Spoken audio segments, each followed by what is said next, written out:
एक बार फिर से आप सभी का स्वागत है मेरे प्यारे दोस्तों आपके अपने यूट्यूब चैनल पर। मेरे प्यारे दोस्त, अगर आप एमए फर्स्ट ईयर में हैं और आपने शिक्षा शास्त्र ले रखा है तो इस वीडियो को पूरा देखिएगा, क्योंकि वीडियो आपके लिए काफ़ी ज़्यादा इंपॉर्टेंट होने वाला है और वीडियो में काफ़ी ज़्यादा मज़ा भी आने वाला है। बात करें मेरे प्यारे दोस्त, इस वीडियो के अंतर्गत हम बात करेंगे शिक्षा और दर्शन के बीच में जो संबंध होते हैं उसके बारे में बात करेंगे। दर्शन एवं शिक्षा में संबंध, relation between philosophy and education. तो इसको हमने दो भागों में बांट रखा है। जो दर्शन और शिक्षा का संबंध है, रिलेशन है, इसको हमने दो भागों में बांट रखा है। पहला भाग तो आपका इस वीडियो में कवर कर लिया जाएगा, दूसरा भाग है जो आपका वो कल कवर किया जाएगा अगले नेक्स्ट वीडियो में। तो उसके लिए आपको क्या करना पड़ेगा, आपको खटाक से क्या कर देना है, अगर अभी तक आपने चैनल को सब्सक्राइब नहीं किया है तो सब्सक्राइब करके और ऑल वाला बेलकन ऑन कर लीजिए, जिससे आपको नोटिफिकेशन मिले और आप उन चीज़ों से लाभान्वित हो सकें। ठीक है, तो चलिए स्टार्ट करते हैं। जो पहला संबंध देखने को मिलता है मेरे प्यारे दोस्त, वो देखने को मिलता है शैक्षिक सिद्धांत दार्शनिक विचारों के व्यवहारिक प्रयोग के रूप में देखने को हमें मिलता है। जैसे यहाँ पे देखें, कोई भी जीवन दर्शन क्यों ना हो, वह एक निश्चित विश्वास पर आधारित होता है। ठीक है, और यह विश्वास जीवन के लिए प्रत्यक्ष व अप्रत्यक्ष रूप से उपयोगी अवश्य होता है। तो मतलब ये कह रहा है कि जीवन का कोई भी दर्शन क्यों ना हो, वो क्या होता है कि एक निश्चित विश्वास पर आधारित होता है, और जो विश्वास होता है वो जीवन के लिए प्रत्यक्ष या फिर अप्रत्यक्ष रूप से क्या हो जाता है, मेरे लिए उपयोगी हो जाता है। ठीक है, और जो जीवन के लिए उपयोगी होता है उसका शैक्षिक महत्व अवश्य होता है, और जो चीज़ें क्या हो जाती हैं जीवन के लिए उपयोगी हो जाती है मेरे प्यारे दोस्त, उनका शैक्षिक महत्व क्या हो जाता है, अधिक हो जाता है। ये सारी चीज़ें यहाँ पे बताई जा रही हैं। ठीक है, अतः दर्शन को शिक्षा से पृथक नहीं किया जा सकता। देखें तो हम दर्शन को और शिक्षा को दोनों को अलग नहीं कर सकते हैं। वास्तव में दर्शन एवं शिक्षा दोनों में घनिष्ठ संबंध होता है। ठीक है, समय समय पर इतिहास का अध्ययन करें तो हमें पता चलेगा कि किस प्रकार विश्व के महान दार्शनिक जैसे प्लेटो, लॉक, डेकांटे, कांट, स्पेंसर आदि ने शैक्षिक सिद्धांत उनके दार्शनिक विचारों के व्यवहारिक प्रयोग किए थे। मतलब कह रहे हैं कि जो ये आपके विश्व के महान दार्शनिक लोग हुए हैं, जैसे प्लेटो, लॉक, डेकांटे, कांट, स्पेंसर, ये आदि सारे लोग जो हैं, इन्होंने जो अपना शैक्षिक सिद्धांत दिया है वो किस पे, दार्शनिक विचारों पे आधारित थे। ठीक है, इसी तथ्य को सामने रखते हुए श्री एडम्स ने शिक्षा को दर्शन का गत्यात्मक पहलू माना है। मतलब जो आपके श्री एडम्स हुए, एडम्स महोदय हुए हैं, उन्होंने शिक्षा को जो है वो दर्शन का गत्यात्मक पहलू माना है। मतलब जो गत्यात्मक पहलू है क्या, शिक्षा दर्शन का। ठीक है, उन्हीं के शब्दों में शिक्षा दर्शन की गतिशील पहलू है। मतलब कह रहे हैं जो शिक्षा है वो दर्शन का गतिशील पहलू, जो मतलब लगातार चलता रहता है, यह दार्शनिक विश्वास का सक्रिय पक्ष और जीवन के आदेशों को प्राप्त करने का व्यवहारिक साधन है। इन्होंने कहा है कि जो ये दार्शनिक विश्वास का ये क्या है, सक्रिय पक्ष है मेरे प्यारे दोस्त, और जीवन के आदेशों को प्राप्त करने का एक व्यवहारिक साधन भी है। ये किसने कहा है आपके, तो इन्होंने कहा है, किसने, एडम्स जी ने कहा है। ठीक है, ये चीज़ें आपको समझ में आ गई होंगी। तो जो मेरे प्यारे दोस्त, जो दूसरा संबंध आ जाता है वो आ जाता है दर्शन द्वारा जीवन में शिक्षा के महत्व की खोज जो है। हम एक तरीके से इसमें भी शिक्षा और दर्शन में रिलेशन देखने को मिलता है। जैसे दर्शन में कोई नवीन शैक्षिक तथ्य नहीं होते। मतलब कह रहे हैं कि दर्शन में कोई नवीन शैक्षिक तथ्य, नए तरीके के कोई शैक्षिक तथ्य नहीं होती, बल्कि वह केवल उन तथ्यों के महत्व का छानबीन करता है जो पहले से ही क्या उपस्थित हैं। मतलब ये जो है क्या करता है कि जो पहले से तत्व उपस्थित हैं, जो चीज़ें क्रियान्वित हैं और जो चीज़ें चल रही हैं, उन्हीं का क्या करता है, छानबीन करता है। दर्शन हमारे शैक्षिक अनुभवों को प्रायः उसी रूप में स्वीकार करता है जिस रूप में वह होते हैं। मतलब कह रहा है कि जो दर्शन होता है ये शैक्षिक अनुभवों को उन्हीं रूप में स्वीकार करता है जिस रूप में वह होते हैं। वह जीवन में शिक्षा के महत्व की खोज करने का प्रयास करता है। जिस प्रकार धर्म, कला, समाज, राजनीति आदि का दर्शन होता है, ठीक उसी प्रकार शिक्षा का भी क्या होता है मेरे प्यारे दोस्त, दर्शन होता है। इन सभी तथ्यों का जीवन में घनिष्ठ संबंध होता है। श्री एच हॉर्न ने इस बात को स्पष्ट करते हुए लिखा है, सभी तथ्य अंत में एक सा ही अर्थ रखते हैं। ठीक है, मतलब जो आपके एच हॉर्न हुए हैं, उन्होंने कहा है कि जितने भी तथ्य होते हैं वे सभी क्या करते हैं, अपना एक सा ही अर्थ रखते हैं, पर उनके अर्थों की समानता में अपना स्वयं अनोखापन है। मतलब अगर देखें तो उनकी जो अपने अलग अलग अर्थ होते हैं उसमें क्या होता है, उसमें एक अलग ही अनोखापन हमें दिखाई पड़ने को मिलता है। जिस प्रकार सड़क पर लगे हुए संकेत बोर्ड विभिन्न मार्गों में एक ही क्या नगर को जाने का संकेत करते हैं, उसी प्रकार विभिन्न तथ्य एक ही अर्थ की ओर संकेत करते हैं। मतलब कह रहे हैं जैसे हम देखते हैं रोडों पे जो होते हैं एरो बने होते हैं, वो एक स्थान पे जाने के लिए, जैसे आपको लखनऊ जाना है और आपके अगर चाहे जहाँ से आप हों वहाँ से आप देखिए तो लखनऊ जाने का कम से कम 2 से 3 मार्ग होगा, तो जाना हमें लखनऊ है, रास्ते अलग अलग हैं, ठीक है। तो उसी प्रकार कह रहे हैं कि जैसे ये तथ्य जो होते हैं ये अर्थ अपना अलग अलग, मतलब अपना जो भिन्न तथ्य जो हैं ये अर्थ एक ही पैदा कर रहे हैं, बस तरीका इनका थोड़ा अलग अलग है।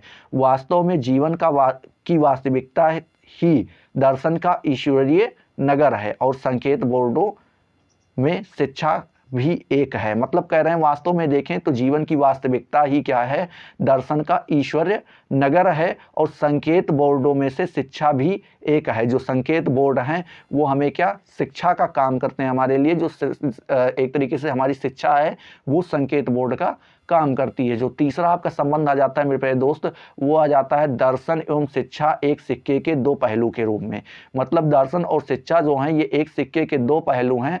ये किसने कहा है, तो इन सारी चीज़ों के बारे में देख लेते हैं। जैसे यहाँ पे कह रहे हैं श्री H.H. हॉर्न के अनुसार शिक्षा के समस्त तथ्य को एक साथ से दो बातों का ज्ञान होता है। मतलब कह रहे हैं कि अगर देखें तो शिक्षा के जो समस्त तथ्य हैं को एक साथ रखें तो उसमें हमें दो बातों का ज्ञान होता है। पहला क्या हो जाता है, शिक्षा विश्व प्रक्रिया के रूप में हमें दिखाई पड़ती है और दूसरा दिखाई पड़ता है शिक्षा सामायिक प्रक्रिया के रूप में हमारे सामने आती है। बात करें ये इस प्रकार की प्रक्रियाएं इसलिए होती हैं क्योंकि ये व्यक्ति को अपने जीवन काल में विश्व एवं समय के अनुसार पूर्ण बनाने का प्रयत्न करती हैं। तो ये जो सारी प्रक्रियाएं हैं ये क्या करती हैं, टाइम और सिचुएशन को देखकर मनुष्य को पूर्ण बनाने का प्रयास करती हैं। ये सारी सिचुएशंस, ठीक है, ये सारी प्रक्रियाएं, ठीक है। और इसके अतिरिक्त ये विश्व एवं समय के समस्त अनुभवों को व्यक्ति के विकास हेतु प्रयोग में लाती हैं। मतलब कह रहे हैं कि अगर देखें तो विश्व में एवं समय के समस्त अनुभवों को, मतलब जैसे अब विश्व देखो, समय के अनुसार अगर देखें विश्व में जो समस्त अनुभव हैं वो क्या करती हैं, व्यक्ति के विकास हेतु प्रयोग में लाती हैं। मतलब आदमी डेवलप करे उसमें हमारा क्या करती हैं, सहयोग करती हैं। इन समस्त अनुभवों का निर्माण दर्शन की सहायता से ही होता है। और जो आदमी इन चीज़ों का अनुभव करता है, ये सारे जो अनुभव होते हैं इनका निर्माण कहाँ से होता है, दर्शन से होता है। इसलिए दर्शन एवं शिक्षा को एक सिक्के के दो पहलू के समान माना जाता है, ठीक है। इसीलिए क्या किया गया है, दर्शन और शिक्षा को दोनों को एक सिक्के का दो पहलू माना गया है। एक विचारात्मक है, दूसरा क्रियात्मक है। मतलब अगर देखें तो एक तो क्या हो जाता है आपका विचारात्मक हो जाता है और दूसरा क्या हो जाता है, क्रियात्मक हो जाता है। श्री रास ने दोनों के इस संबंध पर प्रकाश डालते हुए ठीक ही लिखा है, दर्शन एवं शिक्षा एक सिक्के के दो पहलू के समान हैं, एक में दूसरा निहित है। और दर्शन जीवन का विचारात्मक पक्ष है, शिक्षा क्रियात्मक पक्ष है। मतलब आपके जो है कौन, रॉस महोदय हैं, उन्होंने कहा है कि शिक्षा और दर्शन दोनों हैं ये एक सिक्के के दो पहलू के समान है। मतलब एक सिक्के में जैसे दो पहलू होता है, हेड और टेल, उसी तरीके से शिक्षा और दर्शन है एक दूसरे में निहित है। मतलब एक जो फर्स्ट है, अगर देखें शिक्षा दर्शन में और दर्शन शिक्षा में क्या है, निहित है। दर्शन जीवन का विचारात्मक पक्ष है। मतलब जो आदमियों को विचार होता है वो क्या कहलाता है, दर्शन कहलाता है। और शिक्षा जो है क्रियात्मक पक्ष है। मतलब शिक्षा से हम क्या करते हैं, अपने जीवन को आगे बढ़ा सकते हैं, निरंतरता प्रदान कर सकते हैं। तो ये कौन सा क्या हो जाता है, क्रियात्मक पक्ष आपका हो जाता है। बात करें जो चौथा संबंध आ जाता है मेरे प्यारे दोस्त, वो आ जाता है दर्शन एवं शिक्षा एक दूसरे के अन्योन्यश्रित के रूप में हमें संबंध देखने को मिलता है। जैसे देख लें, दर्शन एवं शिक्षा एक दूसरे के अन्योन्यश्रित होने के कारण दोनों में घनिष्ठ संबंध क्या किया जाता है मेरे प्यारे दोस्त, पाया जाता है।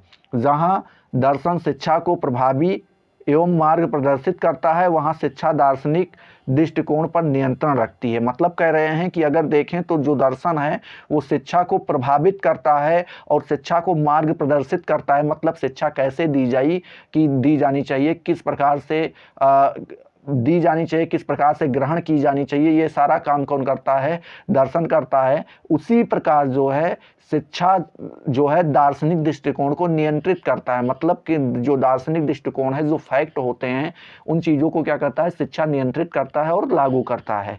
इसलिए विश्व के महान शिक्षा शास्त्री महान दार्शनिक हुए। उदाहरण के लिए प्लेटो एक महान दार्शनिक था क्योंकि वह महान शिक्षा शास्त्री भी था। मतलब कह रहे हैं इसलिए विश्व के जो महान शिक्षा शास्त्री हुए वो सभी लोग क्या? दार्शनिक भी जल के आगे बने। और उदाहरण के लिए देखें तो जो प्लेटो था वो महान दार्शनिक होने के साथ साथ क्या?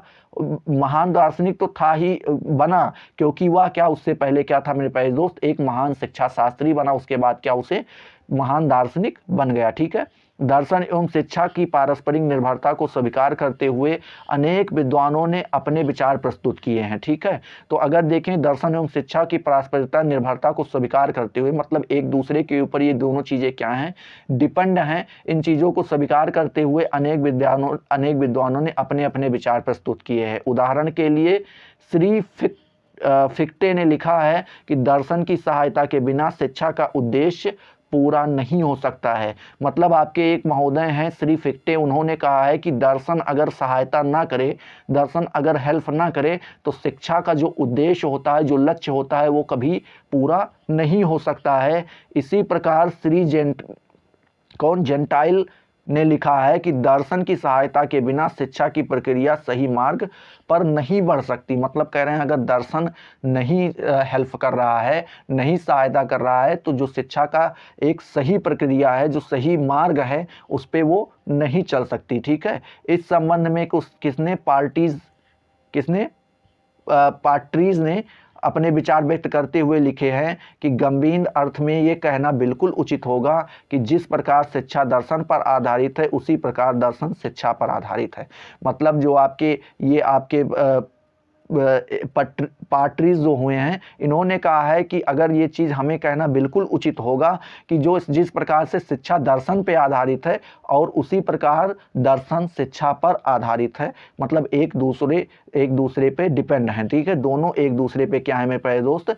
डिपेंड हैं। जो आपका पांचवा संबंध आ जा रहा है मेरे प्यारे दोस्त, वो आ जा रहा है दर्शन एवं शिक्षा दोनों का संबंध आत्मा एवं मूल्यों से है। ठीक है।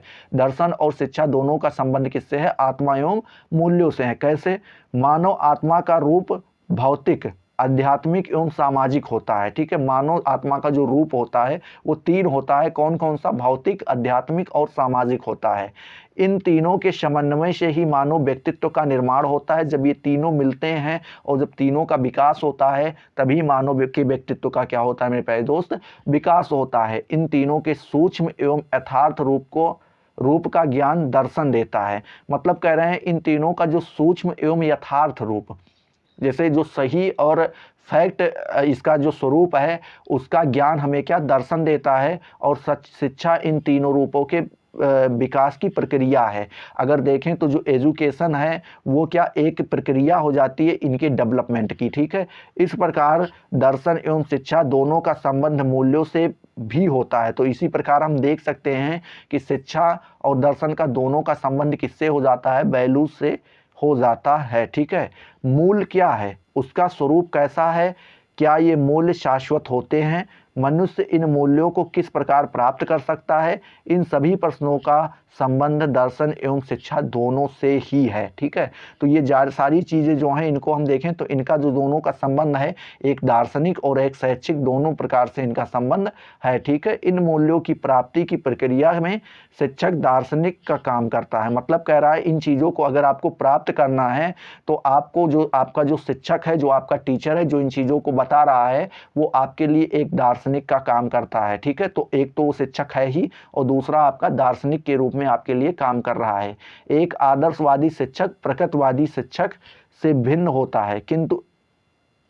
होता है और मूल्यों की प्राप्ति हेतु उनका ढंग भी भिन्न होता है। मतलब कह रहे हैं जो एक आदर्शवादी शिक्षक होता है वो प्रकृतवादी शिक्षक से क्या होता है? अलग होता है। ठीक है। और मूल्यों की प्राप्ति हेतु उनका ढंग भी क्या होता है? अलग अलग होता है। जाहिर सी बात है, जब शिक्षक ही अलग हो गए तो उनका ढंग भी क्या हो जाएगा? अलग हो जाएगा। किंतु दोनों दार्शनिककरण अवश्य करते हैं, लेकिन दोनों ही क्या करते हैं, दार्शीकरण करते हैं। वस्तुतः कोई भी शिक्षक इस प्रकार के दार्शनिक विचारों को धारण किए बिना अपना कार्य नहीं कर सकता, वो चाहे प्राकृतवाद का शिक्षक हो चाहे आदर्शवाद का शिक्षक हो। तो ये आपके 5 संबंध यहाँ पे बताए हैं। आने वाले अगले वीडियो में 4 संबंध इसके और बचे हैं, उनको भी बताया जाएगा, बृहद रूप से चर्चा की जाएगी। अगर उन चीज़ों को ले चलेंगे तो वीडियो काफ़ी ज़्यादा लंबा हो जाएगा और आप उन चीज़ों को कनेक्ट भी नहीं कर पाएंगे, ठीक है। तो अगर मेरे प्यारे दोस्त ये वीडियो आपको पसंद आ रही है तो फटाफट लाइक कर दो, अपने दोस्तों के साथ शेयर कर दो, और मिलते हैं अगले वीडियो में नए टॉपिक नए जोश के साथ। तब तक के लिए जय हिंद, जय भारत।